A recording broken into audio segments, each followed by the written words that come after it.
দুধের মায়ের দুধ কি সমান? বলো সমান? আল্লাহ বলছেন কবরে জ্যান্ত আছে।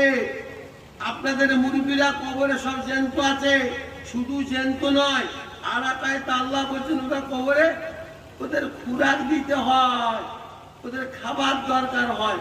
আল্লাহ বলছে আমি ওদের কবরে খুরাক দিই, ওরা কবরে খায়। জন্য বলো সুবহানাল্লাহ। এই কমিনা মার্কা মৌলবি বলছে আগে কুতা, এর মাথা খারাপ হয়ে গেছে, আগে কুতা।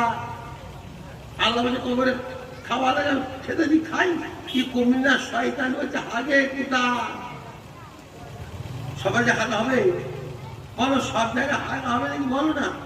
যখন 10 মাস মায়ের পেটে খাইনি, হাগা বলুন না, খাইনি, খেয়েছি না খাইনি বলুন না, পায়খানা বেরিয়েছি, পায়খানা হবে।